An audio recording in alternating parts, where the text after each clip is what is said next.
Jake Morrison wiped the sweat from his forehead as he crawled through the narrow maintenance tunnel of the USS Endeavour. The ship's cooling system had been acting up for 3 days, and as the chief engineer, it was his job to fix it. He was 28 years old, born and raised on Earth, and had spent the last 6 years working on various space vessels. This was just another day in space for him. The tunnel was hot and cramped, barely wide enough for his shoulders. Jake had always been good with his hands, able to fix almost anything with the right tools and enough time. His friends back home used to joke that he could repair a broken spaceship with duct tape and spare parts.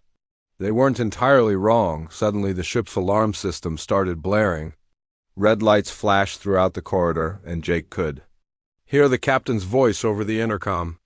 "All hands to battle stations. We have an unknown vessel requesting emergency assistance." Jake quickly made his way back to the main engineering bay. The ship was buzzing with activity as crew members ran to their positions. Through the large viewing window, he could see a strange alien ship in the distance.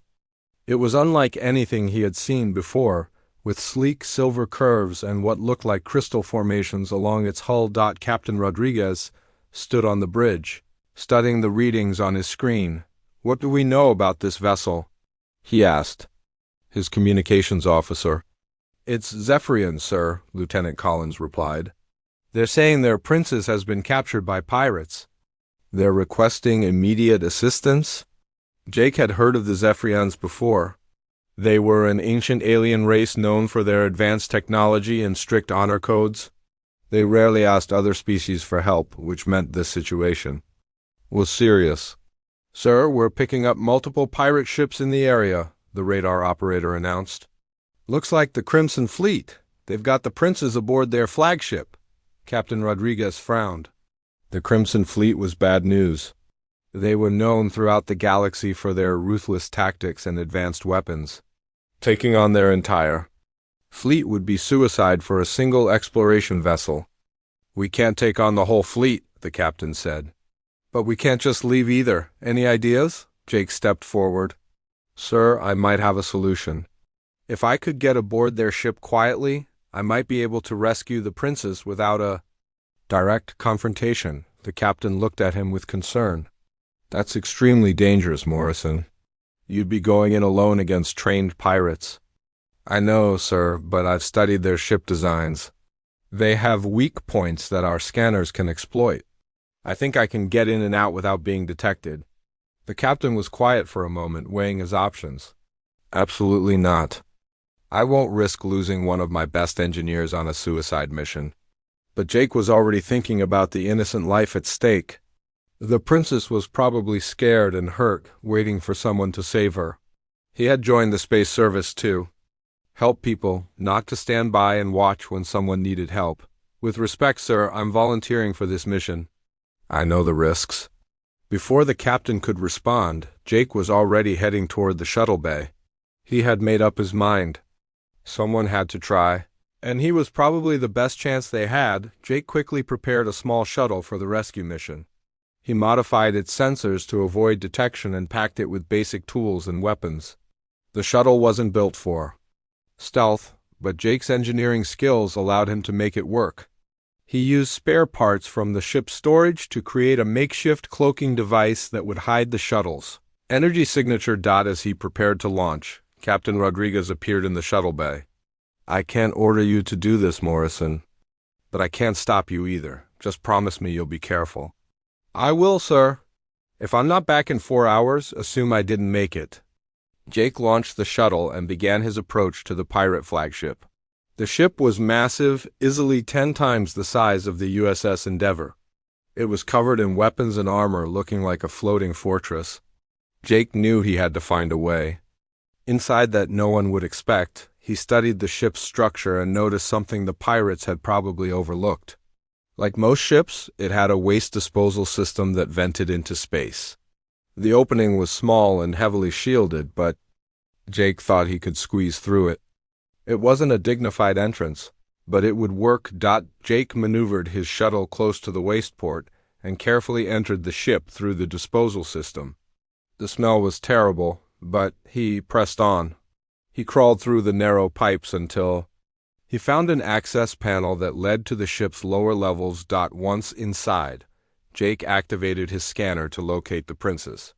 The device showed a single life form in the ship's detention area, several levels above his current position. He would have to make his way through the ship without being seen. Jake moved carefully through the corridors, using his engineering knowledge to disable security cameras and door locks. The pirates had good technology, but they weren't expecting someone to bypass their systems in such unconventional ways. Jake used his multi-tool to short-circuit their electronic locks and created small EMP devices from spare parts to disable their sensors. When he reached the detention level, Jake found 2 guards standing outside a heavily reinforced door. He knew he couldn't take them both in a direct fight, so he had to be creative. Jake rigged a small explosive device to the ship's power conduit, causing a blackout in this section of the ship. In the darkness, Jake was able to overwhelm the confused guards and steal their access cards. He quickly opened the detention cell and found Princess Lyra Veltar inside. She was not what Jake had expected. Despite being held prisoner, she maintained a regal bearing that spoke of royal training. Her skin had a slight blue tint, and her eyes were a brilliant silver color that seemed to glow in the dim light. She was injured, with cuts on her arms and a bruise on her face, but she was still defiant. "Who are you?" she asked in accented English. "Are you here to rescue me?" "I'm Jake Morrison from the USS Endeavor. We received your distress signal." "Can you walk?" Princess Lyra stood up, though Jake could see she was in pain. "I can manage, but how did you get past their security? Even our best soldiers couldn't penetrate this ship." Jake smiled as he helped her toward the door. "I didn't go through their security, I went around it. Sometimes the best solution is the one no one expects." As they made their way back through the ship, Princess Lyra watched Jake work with growing amazement. When they encountered locked doors, he didn't try to break them down or hack their sophisticated locks. Instead, he removed wall panels and rerouted power cables, causing the doors to open on their own. When they faced security sensors, he used mirrors and reflective surfaces to confuse them rather than trying to disable them directly. "Your methods are so unusual," she said. "Where did you learn to do this?" "Earth," Jake replied simply. "We've learned to make do with what we have. Sometimes the simple solution is the best one." They reached the waste disposal system without raising any alarms. Jake helped Princess Lyra through the narrow pipes to where his shuttle was waiting. As they climbed aboard, the princess looked back at the pirate ship with wonder. "You infiltrated their most secure vessel through their garbage system," she said. "No Zephyrian would ever think to do such a thing." "That's probably why it worked," Jake said as he started the shuttle's engines. They were almost clear of the pirate ship when alarms began blaring throughout the fleet. The pirates had discovered their princess was missing. Energy weapons began firing at Jake's shuttle, but his modifications held. The small ship slipped away into space, heading back toward the USS Endeavor. During the flight, Jake noticed that Princess Lyra kept staring at him. "Is something wrong?" he asked. "I have never seen anyone show such courage for a stranger," she said quietly. "You risked your life to save someone you had never met? This is not common in the galaxy." Jake shrugged. "It's what anyone would do. You needed help, and I was able to provide it. That's enough." But as they approached the USS Endeavor, Jake began to feel weak. He looked down and saw blood spreading across his shirt. Somewhere during the escape, he had been injured, probably by debris from his explosive device. The adrenaline had kept him going, but now his body was shutting down. "Jake," Princess Lyra caught him as he collapsed. "Stay with me. You're going to be fine." Jake's vision was getting blurry, but he could see the concern in her silver eyes. As consciousness slipped away, he heard her speaking in her native language, her voice filled with determination and something else he couldn't quite identify. The last thing Jake remembered was Princess Lyra's hand holding his, and her voice saying, "I will not let you die, Jake Morrison. You have given me something more precious than life itself." Jake slowly opened his eyes to find himself lying in a bed unlike anything he had ever seen. The room around him was made of what looked like polished crystal, and soft blue light filled the space. He tried to sit up, but his body felt strange, almost too healthy. The pain from his injuries was completely gone. "You are awake," a familiar voice said. Jake turned to see Princess Lyra sitting in a chair beside his bed. She looked different now, wearing elegant robes instead of the simple prison clothes he had seen her in before. Her silver eyes watched him with an expression he couldn't quite read. "Where am I?" Jake asked, his voice hoarse. "You are in the royal palace on Valtara Prime, my homeworld," she replied. "You have been unconscious for 3 weeks. Our medical technology healed your injuries, but your body needed time to recover." Jake looked around the room again. Everything was beautiful and advanced beyond his understanding. 3 weeks? My ship ... crew ... They are safe, Princess Lyra assured him. Captain Rodriguez and your crew are being treated as honored guests. They have been waiting for you to wake up. Jake tried to process this information. Why am I here? I mean, I'm glad you're safe, but surely you could have just dropped me off at the nearest space station. Princess Lyra stood up and walked to the window. Outside, Jake could see a city that looked like it was made of living crystal, with towers that seemed to grow from the ground like trees. It is not that simple, Jake Morrison. What you did for me has created a situation that neither of us expected. What? Do you mean? She turned back to face him. In Zephyrian culture, when someone saves the life of a royal family member, they create what we call a life debt. This is not just gratitude. It is a sacred bond that ties the saved and the saver together for life. Jake felt a chill run down his spine. What does that mean exactly? It means that your life and mine are now connected. You risked everything to save a stranger, and by our laws, this creates an obligation that cannot be broken. You have become part of the royal family, whether you wanted to or not. Before Jake could respond, the door to the room opened. A tall, imposing figure entered, and Jake immediately knew this had to be the Emperor. He was dressed in robes that seemed to be made of liquid silver, and his presence filled the room with authority. "Father," Princess Lyra said, bowing slightly, "Jake has awakened." Emperor Thane Veltar studied Jake with intense silver eyes. "So, this is the human who saved my daughter's life." His voice was deep and commanding, but Jake detected something else in it. Uncertainty, perhaps even worry. Jake tried to stand, but the Emperor gestured for him to remain seated. "You have created a problem for me, Jake Morrison," the Emperor said. "By saving Lyra's life, you have earned the highest honor our people can bestow, but you are not Zephyrian. You are human, and I do not know if a human can bear the responsibility of a life debt." "I don't understand," Jake said. "I just did what anyone would do. I saw someone in trouble and helped them." Emperor Thane smiled, but it was not a warm expression. "That is exactly what worries me. You acted without thinking of the consequences. A life debt is not something to be taken lightly. It means you would be responsible for Lyra's safety for the rest of your life. It means you would have to learn our ways, follow our laws, and make decisions that could affect the entire empire." Jake looked at Princess Lyra, who was watching the conversation with growing concern. "What if I don't want this responsibility?" "Then you will die," the Emperor said simply. "Not by our hand, but because the life debt cannot be broken. If you refuse it, both you and Lyra will weaken and eventually die. It is the way of our people." Jake felt trapped. He had saved someone's life, and now he was being told he had to give up his own life to serve theirs. "That doesn't seem fair." "Life is not fair, young human," Emperor Thane said. "But it is what it is. However, I am not without mercy. I will give you a chance to prove yourself worthy of this bond. You will undergo the trials of worth. If you pass, you will be accepted as my daughter's bonded guardian. If you fail, the life debt will be considered void, and you will be free to return to your people." "And if I fail these trials?" Jake asked. The Emperor's expression grew serious. "Then you will die, and so will Lyra. The life debt demands completion." One way or another, Jake looked at Princess Lyra again. She was trying to hide her fear, but he could see it in her eyes. This wasn't her choice either.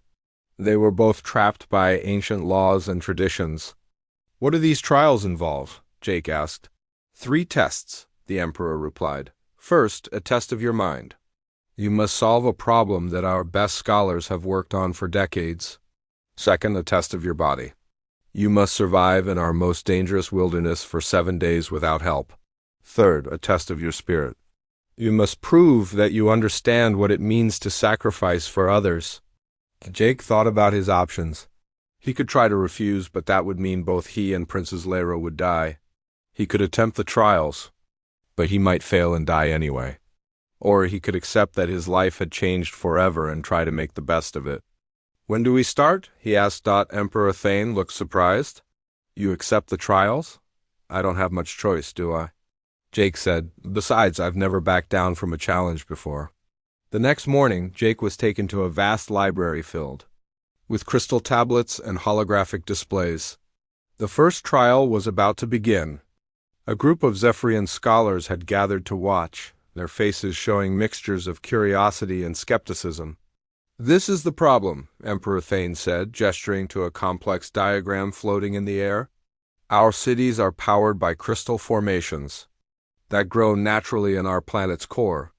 But the crystals are dying, and we don't know why. Our energy reserves will be depleted within 50 years if we cannot solve this." Jake studied the diagram. It showed the crystal formations deep underground, connected by a network of energy channels. The crystals were indeed losing their power, but as Jake looked at the pattern, he began to notice something the Zephyrian scholars had missed. "Your crystals aren't dying," he said after several hours of study. "They're being drained." "What do you mean?" one of the scholars asked. Jake pointed to the diagram. "Look at the energy flow patterns. The crystals are sending their power somewhere else, but you're only looking at the natural formations. There's something artificial drawing power from." "Your crystal network?" The scholars looked confused, but Emperor Thane leaned forward with interest. "Show us." Jake used his engineering background to trace the energy flows. He discovered that someone had built hidden devices throughout the crystal network, devices that were slowly draining the power and sending it elsewhere. The theft had been going on for so long that the Zephyrians had assumed it was natural decay. "These devices are not Zephyrian," Jake concluded. "Someone else built them and hid them in your crystal network. If you remove them, your crystals will return to full power." The scholars were amazed. They had spent decades trying to solve the problem from a scientific perspective, but they had never considered that someone might be stealing their energy. Emperor Thane nodded slowly. "You have passed the first trial. Your mind sees patterns that ours do not, but 2 trials remain." The second trial took place in the Whispering Desert, a vast wasteland where the planet's 2 suns created temperatures that could kill most life forms. Jake was given basic survival gear and dropped in the middle of the desert with instructions to reach an oasis 100 miles away. The journey was brutal. During the day, the heat was almost unbearable, and at night, the temperature dropped so low that Jake's breath formed ice crystals. He had to find water, avoid dangerous creatures, and navigate using only the stars, but Jake's human adaptability served him well. He learned to travel at dawn and dusk when the temperature was more manageable. He found water by following the flight patterns of desert birds. When he encountered dangerous creatures, he used his engineering skills to create simple traps and weapons from the materials around him. On the 7th day, Jake reached the oasis, exhausted but alive. Emperor Thane was waiting for him, along with Princess Lyra and a group of royal guards. "You have passed the second trial," the Emperor said. "Your body is stronger than I expected, and your mind finds solutions where others see only problems. But the final trial is the most important." The third trial was unlike the others. Jake was brought to a chamber deep beneath the palace, where a single crystal formation glowed with ancient power. Princess Lyra was there, but she was unconscious and connected to the crystal by golden threads of energy. "This is the test of sacrifice," Emperor Thane explained. "The crystal contains the accumulated wisdom of our people, but it is also dangerous. To access its power, someone must risk their own life force. Lyra volunteered to undergo this trial to prove her worthiness as a future ruler, but the crystal is draining her life away. Jake looked at Princess Lyra's pale face.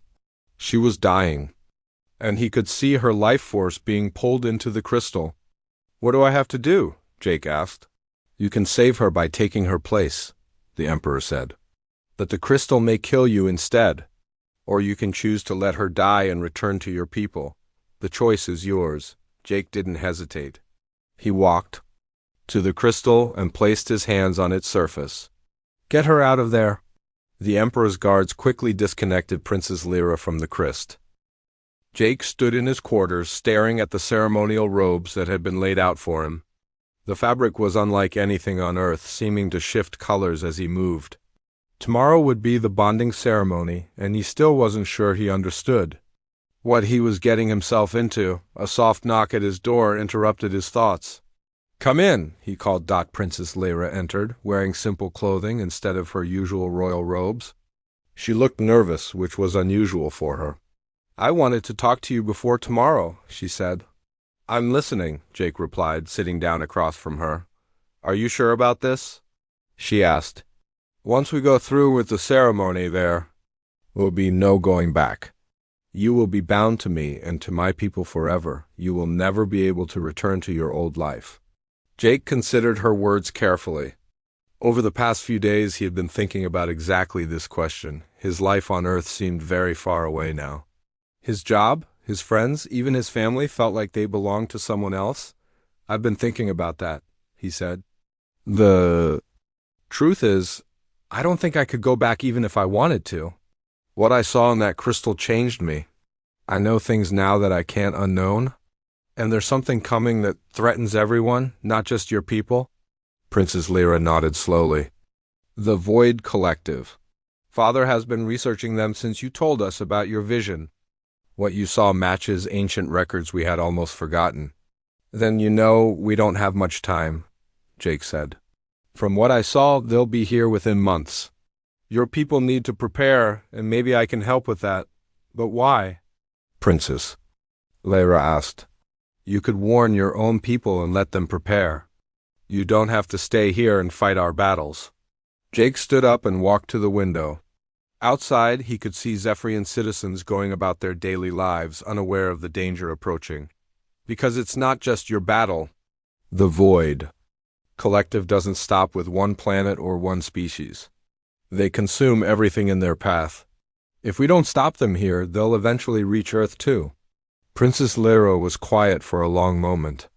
There's something else about the ceremony you should know, she said finally. The bonding doesn't just create a legal connection between us, it creates a mental one too. We'll be able to share thoughts and feelings.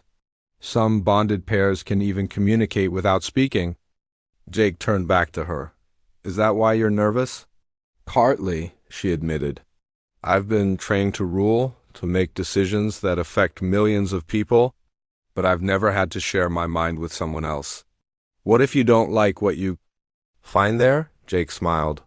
Princess, you spent 3 weeks sitting by my bedside when I was unconscious.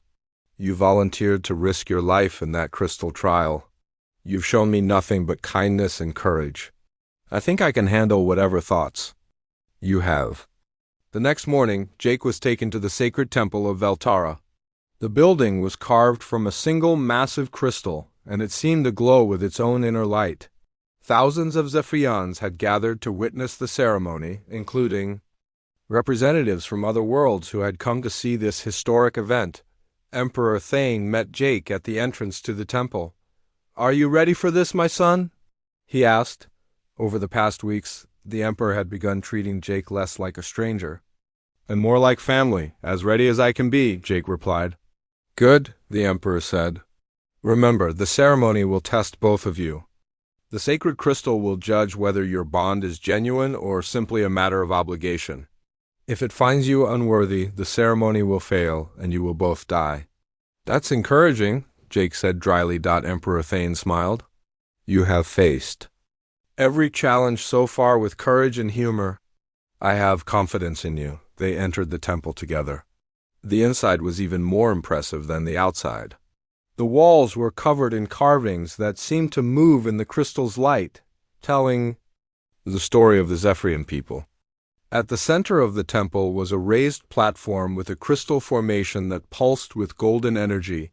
Princess Lyra was already there, wearing robes of pure white that seemed to be made of light itself. She looked beautiful and regal, but Jake could see the nervousness in her eyes. The ceremony began with ancient chants in the Zephyrian language. Jake didn't understand the words, but he could feel their power. The crystal at the center of the platform began to glow brighter, and Jake felt something stirring in his mind. "Place your hands on the crystal," the high priest instructed. "Both of you, together."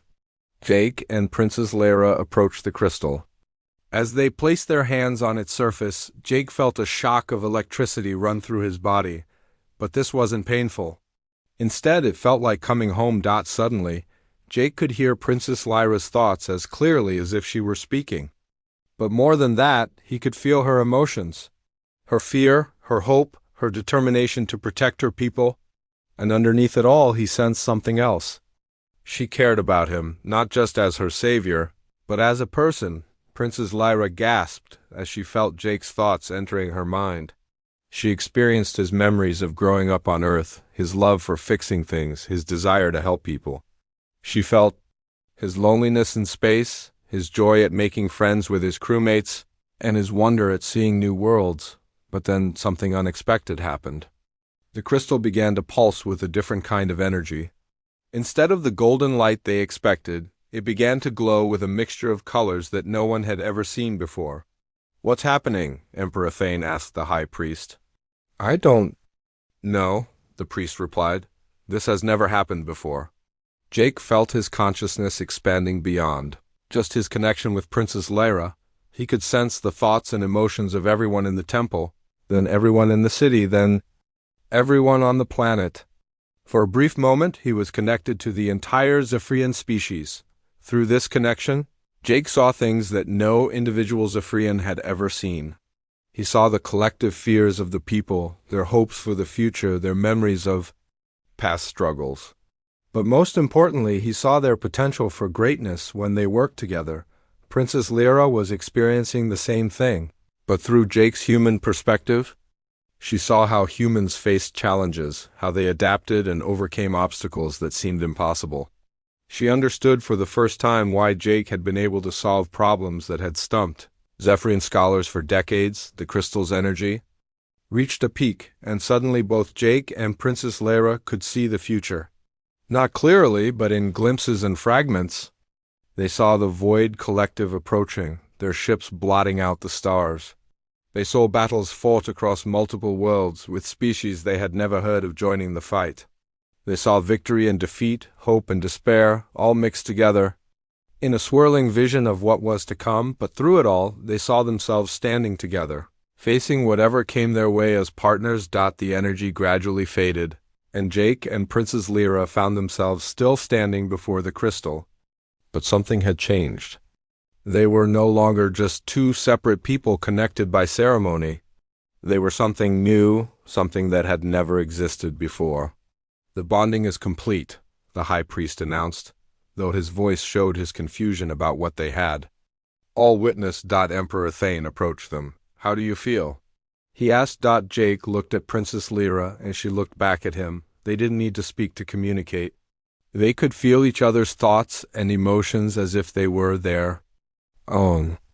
"Different," Princess Lyra said aloud, "but also complete. We can feel each other's minds," Jake added. "But it's not overwhelming. It's like having a conversation with yourself, but with someone who thinks differently than you do." Emperor Thane nodded, though Jake could sense his concern. "The ceremony has never produced results like this before. You may have created something entirely new." Over the following days, Jake and Princess Lyra learned to work with their new connection. They found that they could share knowledge instantly, allowing them to solve problems that would have taken either of them much longer to figure out alone. When Jake worked on engineering problems, Princess Lyra could provide insights about Zephyrian technology that he wouldn't have thought of. When Princess Lyra dealt with political issues, Jake could offer perspectives that helped her see solutions she had missed, but their connection went deeper than just sharing thoughts. They could feel each other's emotions, which meant they always knew when the other was worried, sad, or happy. This level of intimacy was something neither of them had expected. "It's like having a best friend who's always with you," Princess Lyra explained to her father during a private meeting. "But also like having a part of yourself that you never knew existed." Emperor Thane was concerned about the implications. "Are you still yourself, or are you becoming something else?" "I'm still me," Princess Lyra assured him. "But I'm also more than I was before." Jake's perspective helps me see things I would have missed. And I think I help him understand our people better. "We're stronger together than we were apart," Jake added. "And considering what's coming, I think we're going to need that strength." The Emperor had been receiving reports from his scouts about increased activity in the outer systems. Ships had been disappearing, and there were strange energy readings coming from the edge of Zephyrian space. "The Void Collective is closer than we thought," Emperor Thane said. "Our scouts report that several outer colonies have gone." 6 months had passed since the bonding ceremony, and Jake had settled into his new role as Prince Consort of the Zephyrian Empire. He and Princess Lyra worked together every day, using their unique mental connection to solve problems that had troubled the Empire for years. But today, all their preparation would be put to the test. The alarm bells were ringing throughout the capital city. Jake rushed to the war room where Emperor Thane, Princess Lyra, and the military commanders were gathered around a massive holographic display. The image showed the outer edge of Zephyrian space, where 3 border systems were under attack. "They came without warning," Admiral Kane reported.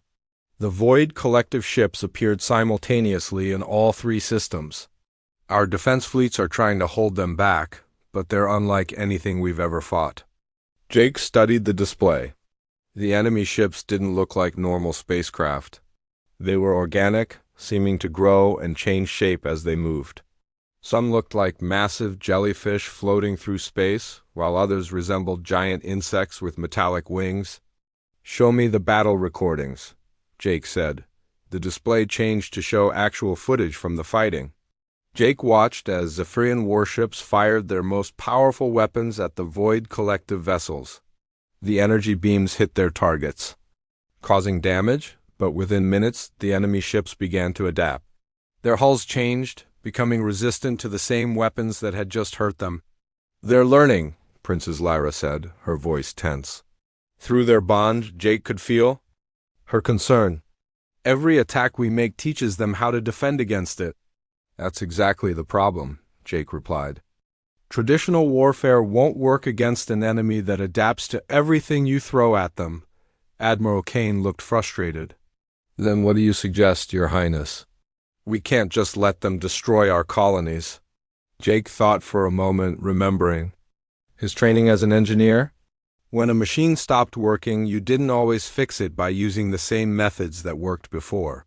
Sometimes you had to try something completely different. "We need to change our entire approach," Jake said. "Instead of using predictable military tactics, we need to do things they can't adapt to because they've never seen them before." Emperor Thane leaned forward. "What do you mean?" "Human warfare," Jake explained. "On Earth we learn to fight in ways that seemed crazy to our enemies. We use surprise, confusion, and randomness. If the Void Collective adapts by learning patterns, then we need to avoid creating patterns." Princess Lyra understood immediately. Through their bond, she could see Jake's thoughts forming a plan. "You want to use chaos tactics?" "Exactly," Jake said. "We make decisions that don't follow logical military doctrine. We attack when it doesn't make sense to attack. We retreat when we should advance. We use weapons in ways they were never designed to be used." Admiral Kane looked skeptical. "It sounds like a recipe for disaster." "Maybe," Jake admitted. "But continuing to fight the way we have been is definitely a recipe for disaster. At least this way, we might confuse them long enough to find a weakness." Emperor Thane was quiet. For a long moment, Jake could see the internal struggle on his face. Everything Jake was suggesting went against thousands of years of Zephyrian military tradition. The outer colonies won't last much longer with conventional tactics, Princess Lyra said gently. Perhaps it's time to try something new. Very well, the Emperor decided. Admiral Kane, you will work with Prince Jake to implement these new tactics, but I want to see results quickly. The next few hours were spent frantically reorganizing the Zephyrian military approach. Jake worked with Princess Lyra to develop what they called the Human Protocol, a set of deliberately unpredictable tactics that would confuse the Void. Collective's adaptive systems, instead of sending large fleets to attack obvious targets, they would send small groups to hit random locations. Instead of using their most powerful weapons first, they would start with weak attacks and gradually increase the power in unexpected ways. Most importantly, they would make decisions based on emotion and intuition rather than pure logic. This feels wrong, Admiral Kane complained as they prepared the first test of the new tactics. Military strategy should be based on careful planning and logical thinking. That's exactly why it might work, Princess Lyra explained. The Void. Collective expects us to be logical. If we're not, they won't know how to respond. The test came sooner than expected. A Void collective. Strike Force broke through the defenses of the Kepler-7 system and was heading directly for a major Zephyrian colony. According to traditional tactics, the defenders should have formed a defensive line between the enemy and the planet. Instead, Jake ordered them to do the opposite. The Zephyrian ships scattered in all directions, making seemingly random attacks on the Void collective vessels. Some ships attacked the strongest enemies, while others focused on the weakest. Some used energy weapons, others used projectiles, and a few even rammed the enemy ships directly. The Void collective forces were clearly confused. Their adaptive systems tried to counter each attack, but as soon as they adapted to one tactic, the Zephyrians switched to something completely different. The enemy ships began making mistakes, leaving themselves open to attacks they should have been able to defend against. "It's working," Admiral Kane said with amazement as they watched the battle unfold. "The enemy ships are actually retreating." "Don't get too excited," Jake warned. "They'll learn from this battle too. We'll need to come up with new random tactics for the next fight." But word of the victory spread quickly throughout the Empire. For the first time since the Void Collective arrived, the Zephyrians had won a significant battle. More importantly, other species in the galaxy began to take notice. Representatives from the Andorian Republic, the Tauri Federation, and even the normally isolationist crystalline hegemony sent messages offering assistance. They had all been watching the Zephyrian conflict with interest, realizing that if the Void Collective succeeded here, they would be next. "We're not just fighting for our own people anymore," Princess Lyra observed during a strategy meeting. "We're fighting for everyone." "That gives us an advantage," Jake replied. "Different species fight in different ways. If we can coordinate with them, we can create even more chaos for the Void Collective." But as they celebrated their initial success, Jake began to sense something troubling through his connection with Princess Lyra. The mental bond that had been created during their ceremony allowed them to share more than just thoughts. They could also sense each other's physical and emotional state. "You're in pain?" Jake said suddenly. Interrupting the meeting, Princess Lyra tried to hide it, but Jake could feel the sharp ache in her head that had been growing stronger for days. "It's nothing, just stress from the war." "No, it's more than that," Jake insisted. Through their bond, he could feel that something was wrong with her on a deeper level. "The bonding ceremony changed us, but maybe not in ways we expected." "Emperor." Thane looked concerned. "What do you mean?" "The mental connection we share," Jake explained. "It's not just letting us work together better. It's also making us feel each other's pain, both physical and emotional. Every battle we fight, every person we lose, we both feel it twice as strongly." Princess Lyra nodded reluctantly. "The burden of command was already heavy. Now we carry it together, which makes it twice as intense. But also twice as motivating," Jake added. "When I feel your determination through our bond, it makes me stronger. When you feel my refusal to give up, it helps you keep going." Admiral Kane brought their attention back to the tactical display. Your Highnesses, we have a new problem. Our scouts report that the Void Collective has pulled back their scattered forces. They're massing for a major assault. The display showed a terrifying sight. Hundreds of Void Collective ships were gathering at the edge of Zephyrian space, forming into a massive fleet that dwarfed anything the galaxy had seen before. At the center was a ship so large it looked more like a small moon than a spacecraft. They learned from our random tactics, Princess Leia said. Now they're going to try to overwhelm us with sheer numbers. Where are they headed? Emperor Thane asked. Direct course for Veltara Prime, Admiral Kane reported grimly. They're coming straight for the homeworld. Jake felt a chill run down his spine. Through his bond with Princess Leia, he could sense her fear for her people. But he could also sense her determination to protect them at any cost.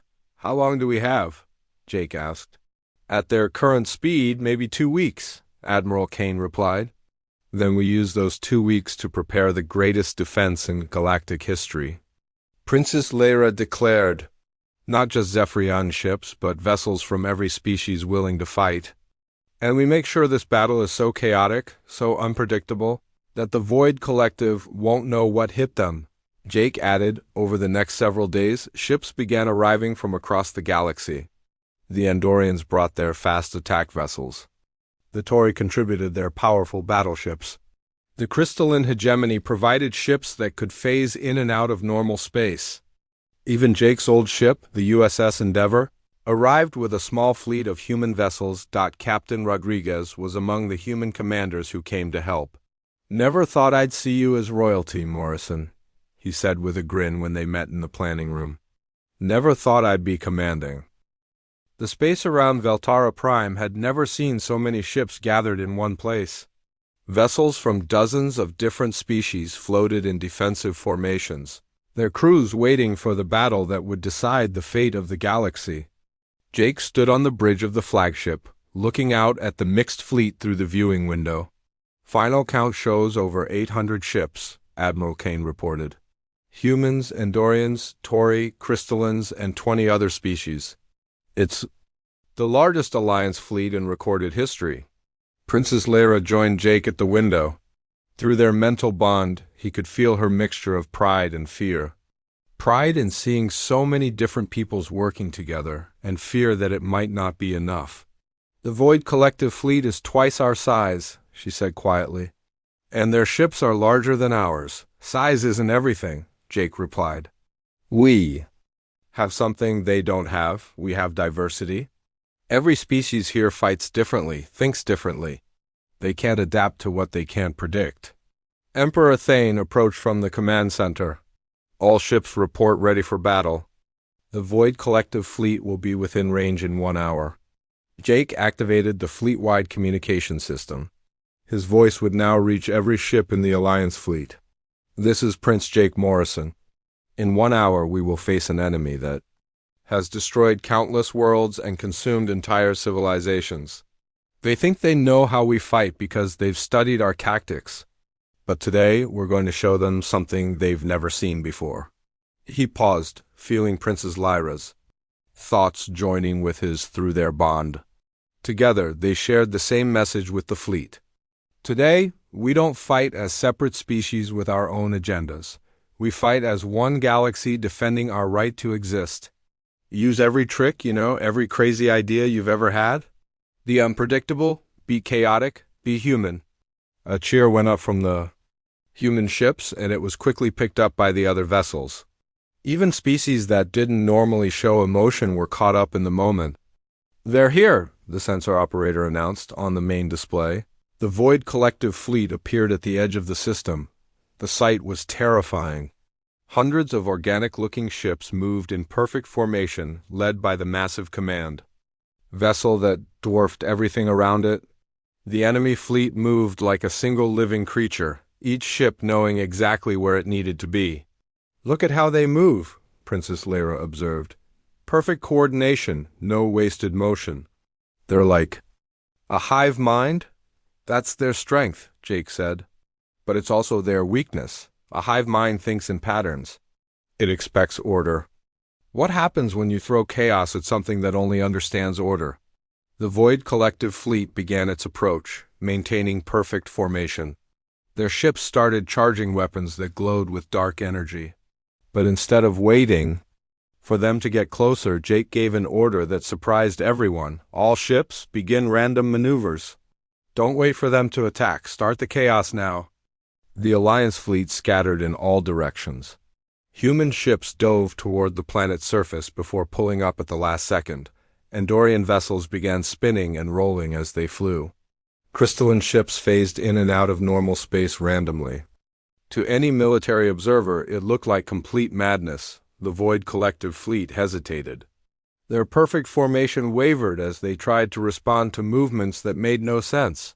For the first time in their existence, they encountered something they couldn't immediately understand. Now, Jake shouted. All ships attack, but don't coordinate. Every species uses their own methods. The result was beautiful chaos. Human ships attacked with missiles and energy weapons while playing loud music over their communication channels. Andorian vessels used their superior speed to dart in and out like angry wasps. The Tauri focused their powerful battleship guns on the largest targets.